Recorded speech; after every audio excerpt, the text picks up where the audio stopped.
All right, Joel chapter 3, Yoel chapter 3. I'm doing this as a private live stream, which will then be posted as a video later because for whatever reason I can't make stuff work on my computer. So we're going to try this way. We said Joel chapter 1, that chapter 1 was prophetic in the near term, near future, and that chapter 2 was prophetic for end times. And so Joel chapter 3 is kind of what we would call like the Armageddon prophecy, or the day of the Lord, the day of Yahweh prophecy. And there's a lot of cross references here to the book of Revelation. So we're just going to get into it. Also, the book of Revelation, I've read the entirety of the book of Revelation on camera already. It's in the New Testament playlist here. I'm noticing a lot of questions in the comments about, yeah, but Bear, what about, I probably have a video on it. There's an Old Testament playlist and a New Testament playlist. And I said in the Revelation series that the visions that Yochanan, John, is having are, it's like you took the major and minor prophets of the Old Testament, put them in a blender, and then sprinkled them out into one vision or one series of visions that John is having. And I've also said, and I will say again, that I think a big part of what Yochanan, John, did for us in Revelation is add some chronology, some framework around all of the visions that come from Isaiah, Jeremiah, Ezekiel, Joel, Haggai, the Old Testament prophets, because our God is not a God of chaos. He is the God of order. And so if we're looking at the prophecies of Daniel, they're relevant to the prophecies of John. If we're looking at Joel, they're relevant to the prophecies of John, etc., etc. And there's a lot of theory out there in eschatology, which is a big word meaning what is your end times beliefs? How do you think it's going to go down? There's a lot of eschatological theory that requires, in order for doctrines and dogmas to be met, the concept that Revelation is not chronological. If it's not chronological, that makes it the only book in the Bible that's not chronological. That violates the doctrine of inerrancy, and it also violates the concept that Yahweh is the God of order, that out of chaos he made order. And so, that being said, admitting my biases here as well as my blind spots, I don't know with any real certainty any of the interpretation of these prophecies in both Joel and Revelation. I'm just trying to pick through the chicken scratch like everybody else is. But hopefully the Spirit is dwelling here. We're amongst brothers and sisters, and we can do our best to discern what is happening in Joel chapter 3. So I will read Joel chapter 3, all 21 verses of it, and then we'll come back and pick through it piece by piece as we typically do. You got your Bibles out? You read along? Pen and paper? We're ready to do this thing? Okay. For look, in those days, and at that time, when I turn back the captivity of Judah and Jerusalem, then I shall gather all nations and bring them down to the valley of Jehoshaphat. And I shall enter into judgment with them there for my people, my inheritance Israel, whom they have scattered among the nations, and they have divided up my land. And they cast lots for my people, and have given a young woman for a whore, and sold the girl for wine, and drank it. And also, what are you to me, O Sor and Sidon, and all the coasts of Philistia? Are you repaying me? And if you are repaying me, I would swiftly and speedily return your reward on your own head. For you have taken my silver and my gold, and brought my treasures into your temples. And the people of Judah and the people of Jerusalem you have sold to the sons of Yevon, to remove them far from their borders. See, I am stirring them up out of the place to which you have sold them, and I shall return on your own head what you have done. And shall sell your sons and your daughters into the hands of the people of Judah, and shall then sell them to the Shebaites, to the nation far off, for Yahweh has spoken. Proclaim this amongst the nations. Prepare for battle. Wake up the mighty men. Let all the men of battle draw near. Let them come up. Beat your plowshares into swords and your pruning hooks into spears. Let the weak say, I am strong. Hasten and come, all you nations. Gather together all around. O Yahweh, let your mighty men come down here. Let the nations be aroused and come up to the valley of Jehoshaphat, for there I shall sit to judge all the nations on every side. Put in the sickle, for the harvest is grown ripe. Come, go down, for the winepress is filled. The vats overflow, for their evil is great. Crowds, crowds in the valley of decision, for the day of Yahweh is near in the valley of decision. Sun and moon shall become dark, and stars shall withdraw their brightness. And Yahweh shall roar from Zion and give forth his voice from Jerusalem. And the heavens and the earth shall shake, but Yahweh shall be a refuge for his people and a stronghold for the children of Israel. Then you shall know that I am Yahweh, your Elohim, dwelling in Zion, my set-apart mountain. And Jerusalem shall be set apart, and foreigners shall not pass through her again. And it shall be in that day that the mountains drip with new wine, and the hills flow with milk, and all the streams of Judah shall be flooded with water, and a fountain flow from the house of Yahweh, and water the Wadi Shittim. Mitzrayim, Egypt, shall become a ruin, and Edom a ruin, a wilderness, because of violence done to the people of Judah, whose innocent blood they shed in their land. But Judah shall dwell forever, and Jerusalem to all generations, and I shall avenge their blood, which I have not avenged, and Yahweh shall be dwelling in Zion. There's a lot happening here. Let's have a sip of water, shall we? Yes, we shall.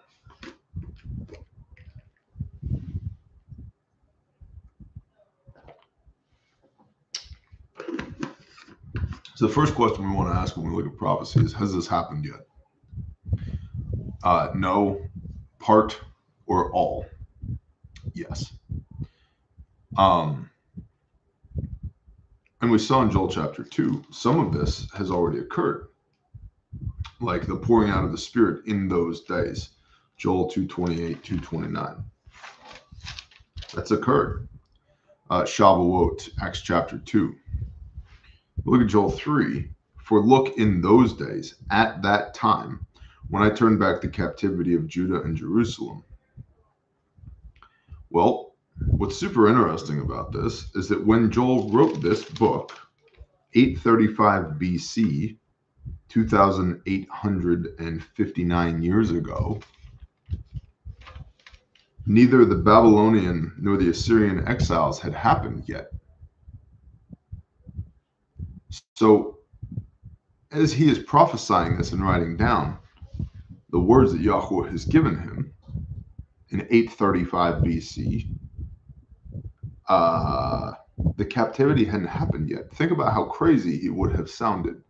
Hey, Yah's going to turn back our captivity. What captivity, bro? The Assyrian exile was 721 BC. The Babylonian exile was 597 BC. Ish. There's some contention over the exact dates, but we'll go with ish. So he wrote this in 835. The captivity hadn't happened yet.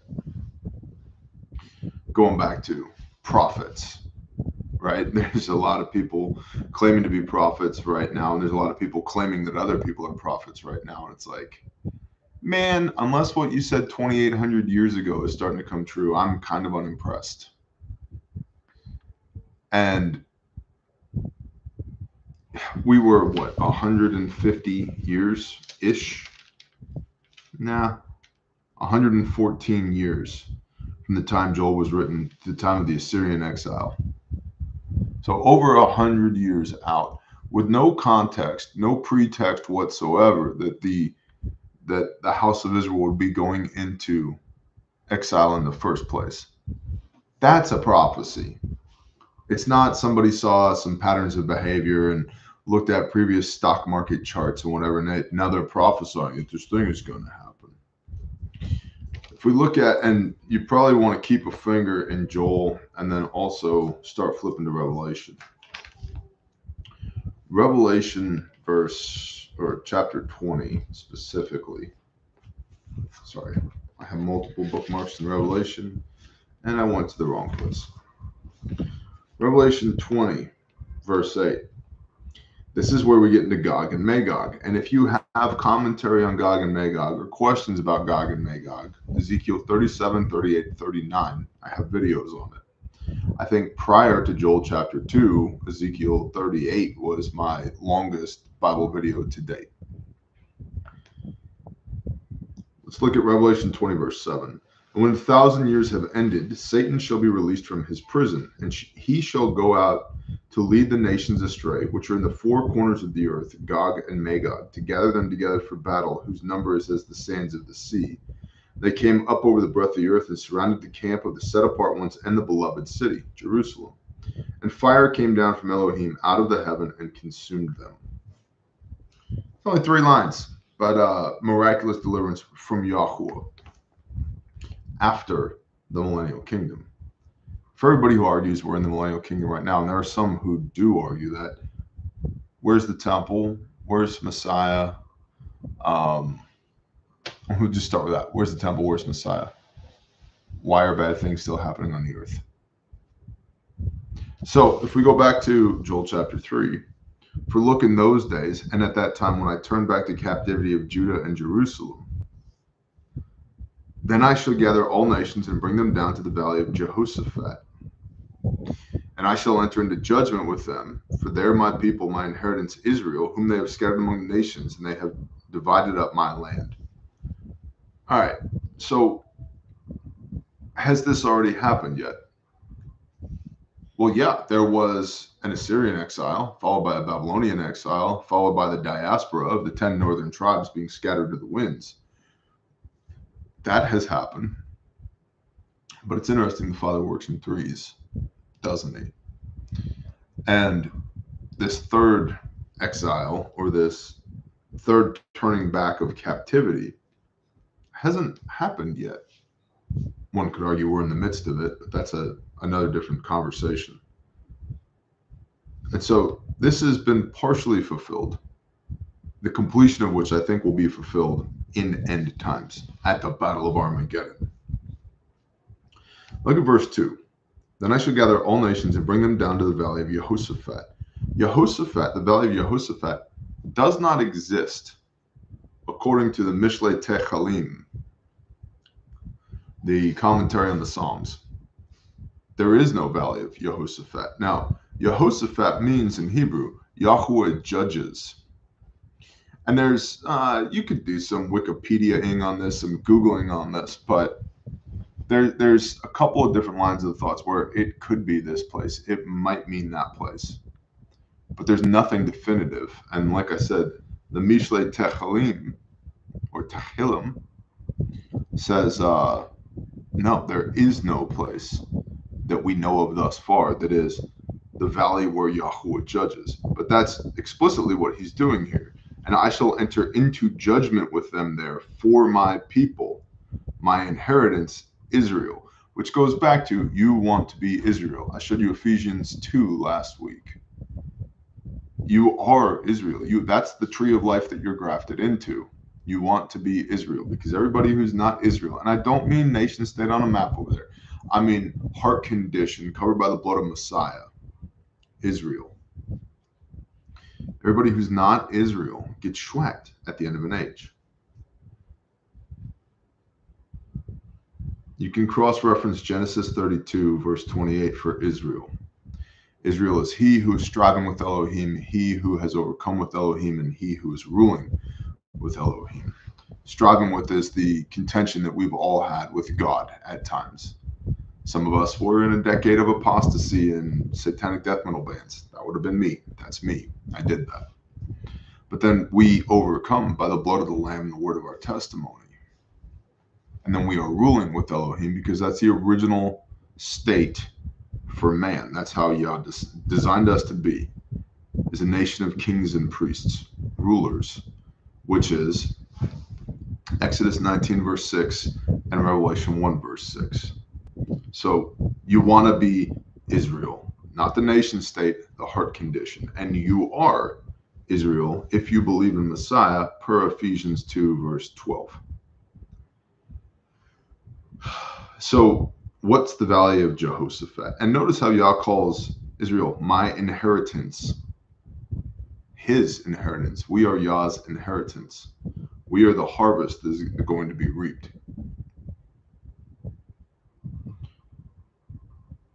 In Revelation chapter 20, again, verse 13.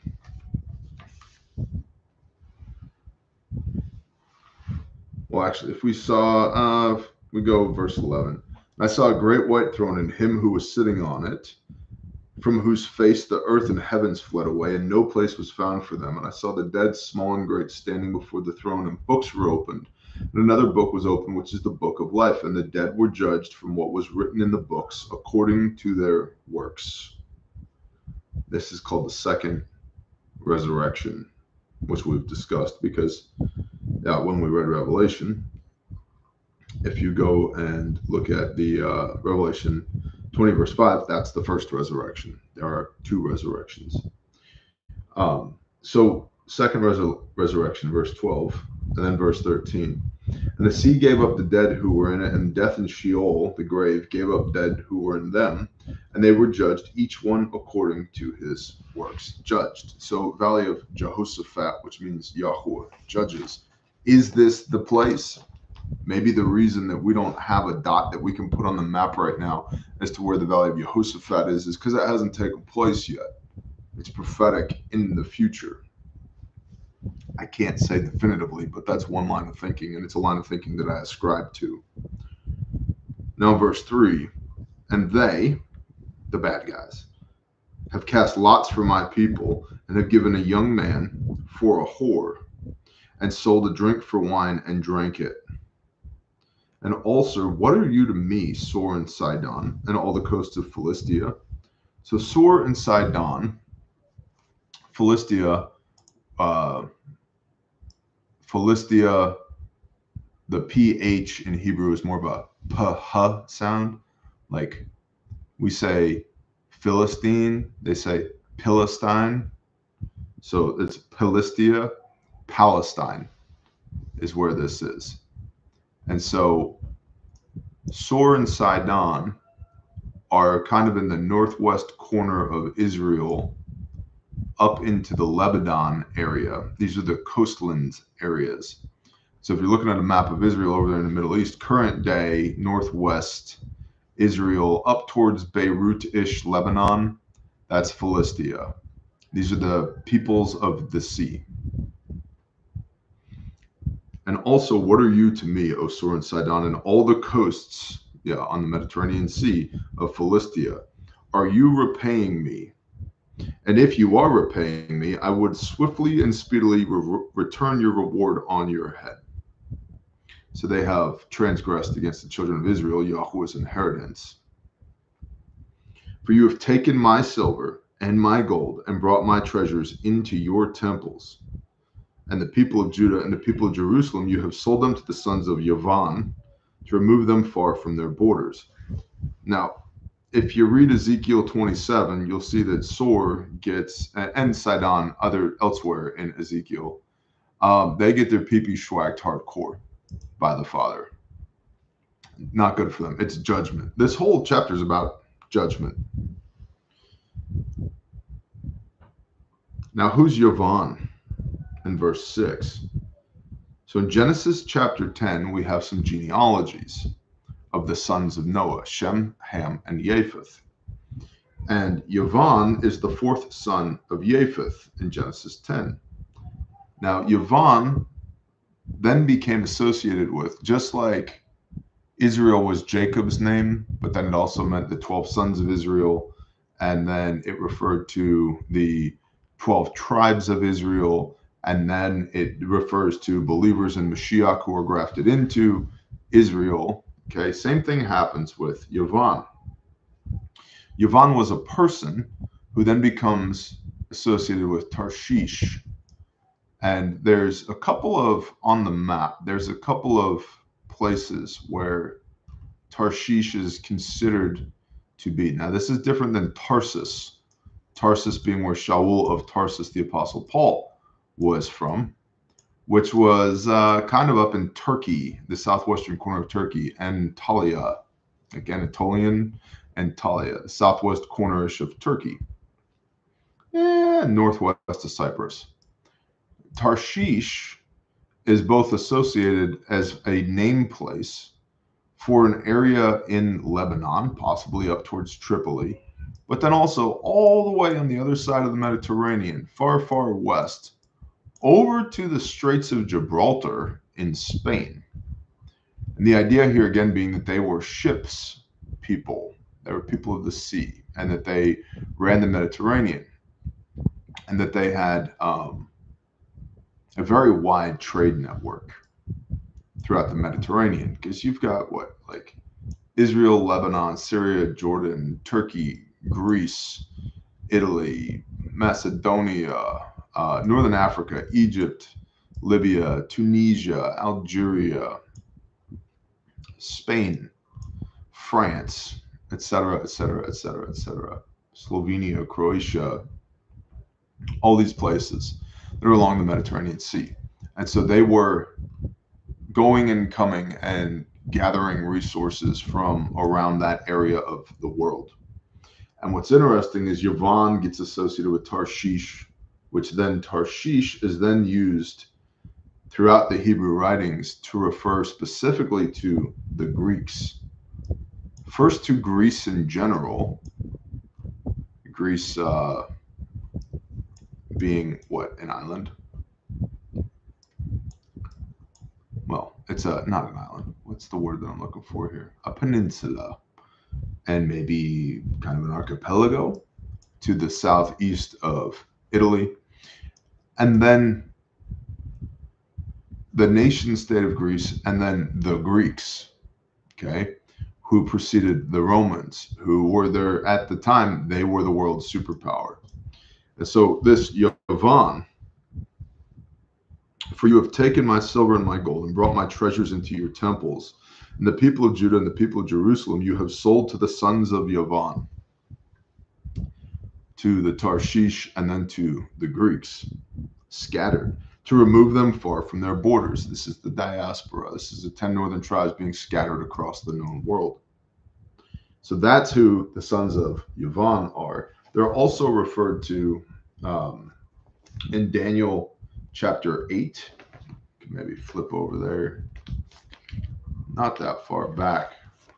Hosea, Daniel chapter 8, 21 and 22.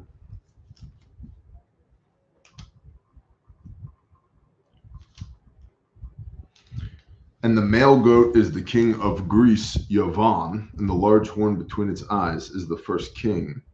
And that it was broken and forced it up in its place, and 4 rulerships arising out of that nation, but not in its power. That's Yavon, Greece's Yavon, in Daniel 8, 21. And then also in Daniel 11, verse 2. And now I declare the truth to you. See, the 3 more kings are to arise in Persia, and a 4th is to become far richer than them all. And by his power, through his riches, he stirs up all against the rulership of Greece, of Yavon. So this is who we're talking about here, the sons of Yavon. These are the Greeks. Now, back to Joel chapter 3. Verse 7, see, I'm stirring them up out of the place to which you have sold them, and I shall return on your own head what you have done. And I have a cross-reference here, Revelation 22, verse 12, because, behold, I come swiftly to reward each man according to his works. That's the quote from Revelation 22, verse 12. I apologize. I've got a migraine at the moment while I'm filming this, and I'm doing my best to be awake and alive and present and teach and lead. And so please bear with me. I don't get migraines very often at all, but when I do, boy, do I get them. Verse 8, Joel 3:8. And shall sell your sons and your daughters into the hands of the people of Judah, and they shall sell them to the Shevites, Shebaites, to a nation far off, for Yahweh has spoken. Now that I'm aware of, this hasn't happened yet because the children of Greece were not, for lack of a better term, slave traded through Judah into Yemen, which if you're thinking of where Israel is, you go southeast from there, through Jordan, through Saudi Arabia, into Yemen, down to the Gulf of Aden, which is kind of in the northeast corner of, or east central of Africa. So the Shebaites, their locale was Yemen. And so this hasn't happened yet that I'm aware of. So prophetic in the future. And then verse 9, Yahweh starts talking trash to these nations. Proclaim this among the nations, prepare for battle, wake up the mighty men, let all the men of battle draw near, let them come up. Psalms chapter 2.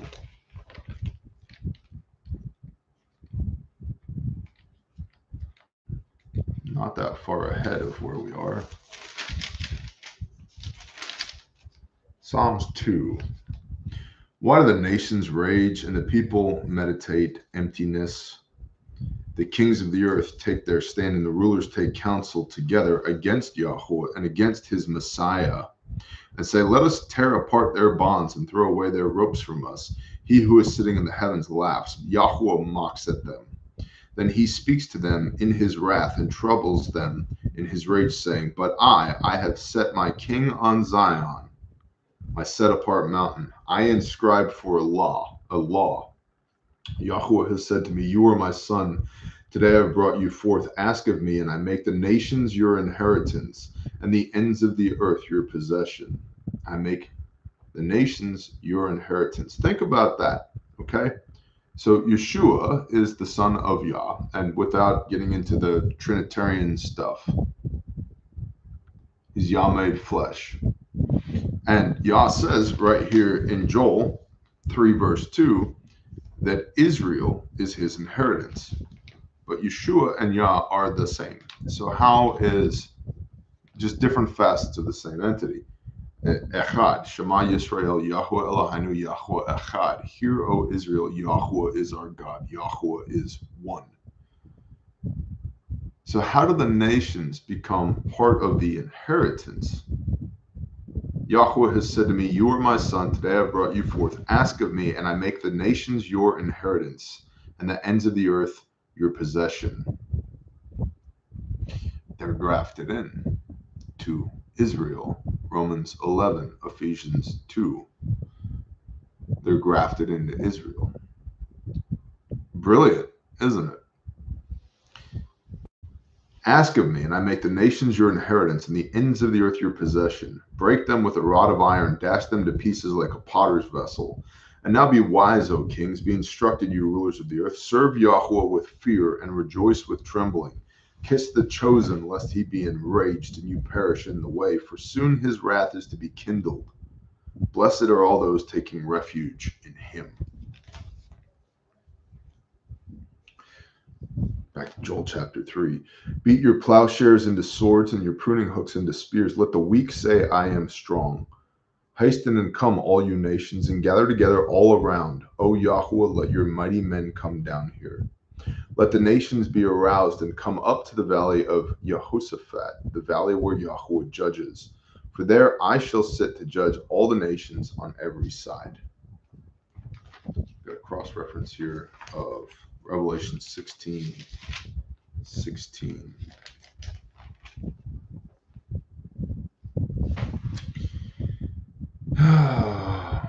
And they gathered them together to the place in Hebrew called Harmageddo, or Armageddon.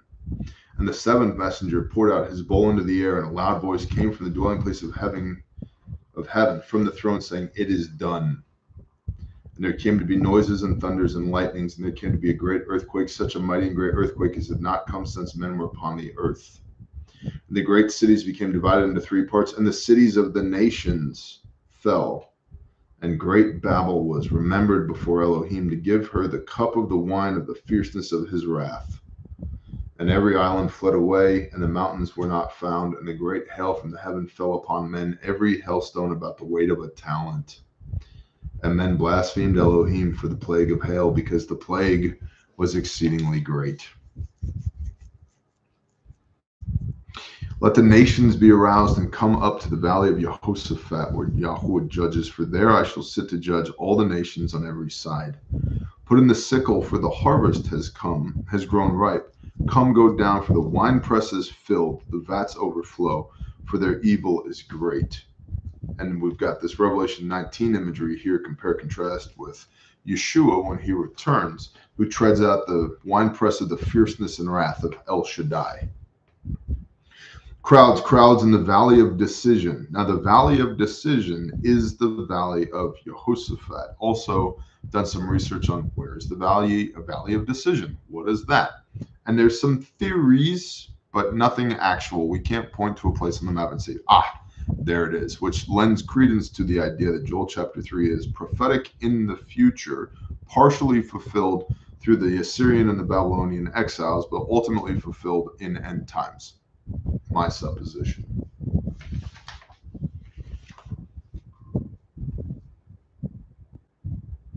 Crowds in the valley of decision, for the day of Yahweh is near in the valley of decision, the day of the Lord.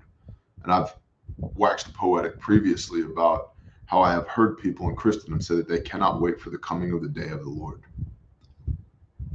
That's you're either incredibly confident in your faith, or you're a moron. And I can't say definitively which one it is, because it's a case-by-case basis, I'm sure. But this is going to be utter chaos when Yahweh judges the nations. Now, we're supposed to be set apart from the nations. Think about the plagues that came upon Egypt while the children of Israel were sequestered away in Goshen, right outside of the capital city. And so the hail fell on Mitzrayim, on Egypt, but it didn't fall on Goshen. The firstborn were killed in Mitzrayim, but not in Goshen. That goes to Revelation 18, verse 4. Come out of her, my people, lest you partake in her sins and receive of her plagues, which we can also find some proof text in verse 16. Sun and moon shall become dark, and stars withdraw their brightness. So this is both in Revelation 21 and Matthew 24. So if we go to Matthew 24, which is Yeshua prophesying, Jesus was the Son of God. True, he was also a prophet. We go to Matthew chapter 24, verse, 19? 29. Matthew 24, 29. And immediately after the distress of those days, the sun shall be darkened. Now, these are quotes from Isaiah, and then Ezekiel, and then Haggai, and then Zechariah, and then Daniel, and then Isaiah, and then Daniel, and Deuteronomy. So, do you think Yeshua knew the Torah and the prophets? Yeah, 100%. And immediately after the distress of those days, the sun shall be darkened, and the moon shall not give up its light, and the stars shall fall from the heavens, and the powers of heaven shall be shaken. And then the sign of the Son of Adam shall appear in the heaven, and then all the tribes of the earth shall mourn, and they shall see the Son of Adam coming on the clouds of the heaven with the power and much esteem. And he shall send his messengers with a great sound of a trumpet, and they shall gather together his chosen ones from the four winds, from one end of the heavens to the other.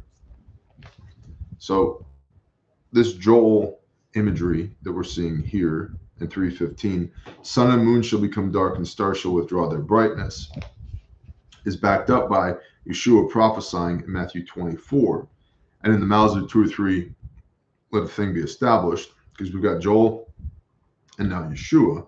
But Yeshua, as he's speaking, is quoting Isaiah and Ezekiel and Joel and Haggai and Zechariah and Daniel and Deuteronomy, which is Moses. Okay, so in the mouths of 10 or 11, let a thing be established. Okay, so it's reasonable to expect that the sun and the moon shall become dark and the stars withdraw their brightness, because we've got multiple witnesses on that. And Yahweh shall roar from Zion and give forth his voice from Jerusalem. Now the roar, a lion roars, right? The lion is Judah. That's interesting. Yeshua talks about how redemption is of the Yehudim. Oh, let's look at our Revelation cross-reference here. 21:23.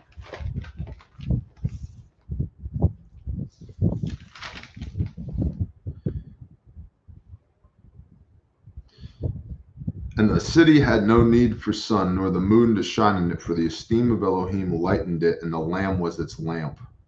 And the nations of those who are saved, I shall make the nations my inheritance. We saw that in Psalms chapter 2.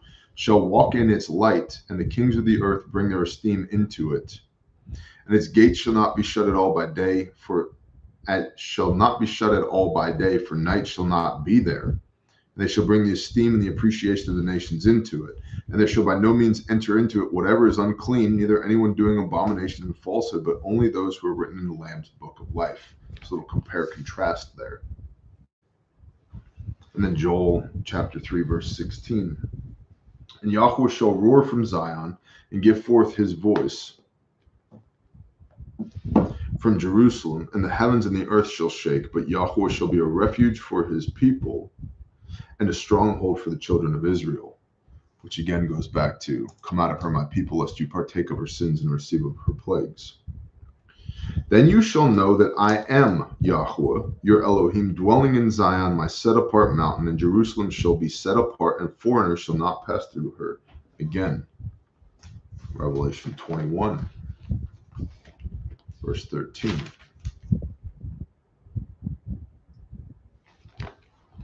Guys, I got to be at 21 verses 1 through 3. I got to be able to read my own handwriting. And I saw a renewed heaven and a renewed earth, for the former heaven and the former earth had passed away, and the sea is no more. And I, Yochanan, John, saw the set-apart city, renewed Jerusalem, coming down out of the heaven from Elohim, prepared as a bride adorned for her husband. And I heard a loud voice from the heavens saying, see, the booth of Elohim is with men, and he shall dwell with them, and they shall be his people, and Elohim himself shall be with them and be their Elohim. It's refuge for his people. Then you shall know that I am Yahweh, your Elohim, dwelling in Zion, my set-apart mountain, and Jerusalem shall be set apart, and foreigners shall not pass through her again. And it shall be in that day that the mountains drip with new wine, and the hills flow with milk, and all the streams of Judah shall be flooded with water, and a fountain flow from the house of Yahweh, and water the Wadi Shittim. So Shittim is an interesting place biblically, also geographically. So in Israel, at the Dead Sea, kind of on the northeast corner of the Dead Sea, there's an inlet there, or where like water runs down from the topography into the Dead Sea. There's actually some hot springs, and hot springs have their healing powers associated with them, which is interesting. And so Shittim is there, and Shittim is also the place where in Numbers chapter 25, Balaam and Balak, the false prophet and the king of Moab, who tried to curse the children of Israel but couldn't, so instead cursed them by watering down their culture and their seed by intermarrying with a bunch of heathens. And then later on in the book of Deuteronomy, I believe it is, Balaam gets his when the children of Israel catch up with him and killed him because Israel was joined to the whores of Baal Peor through the daughters of Moab there. And so there's an interesting thing happening here where all the streams of Judah shall be flooded with water, living water. And we'll see that in Revelation as well. And a fountain flow from the house of Yahweh and water the Wadi Shittim. So this water that's flowing from the house of Yahweh is flowing all the way back to this restorative cleansing water, all the way back to the literal place where Israel was joined to whores and then ended up in idolatry to Baal because of the daughters of Moab. I'm sure that's just a coincidence. I'm sure it doesn't mean anything deeper. Revelation 22, verse 1. And he showed me a river of water of life, clear as crystal, coming from the throne of Elohim and of the Lamb. And in the middle of the street and on either side of the river was the tree of life, which bore 12 fruits, each tree yielding its fruit every month. And the leaves of the tree were for the healing of the nations. And no longer shall there be any curse, like restoration. And the throne of Elohim and the Lamb shall be in it, and his servants shall serve him. Joel chapter 3, verse 19. Mitzrayim shall become a ruin, and Edom a ruin, a wilderness, because of violence done to the people of Judah, whose innocent blood they shed in their land. But Judah shall dwell forever, and Jerusalem to all generations. And I shall avenge their blood, which I have not avenged, and Yahweh shall be dwelling in Zion. And again, in Revelation 22, we can see Yahweh dwelling in Zion. That the renewed heaven and the renewed earth is Jerusalem. Revelation chapter 21. And Judah shall dwell forever. And that's Joel chapter 3, y'all. Thank you for bearing with me. I'm sorry I'm not my usual jovial, exciting self, but guys, I've got a headache that could cripple an elephant. So with that, I love y'all, and I'll see you next time. Shalom.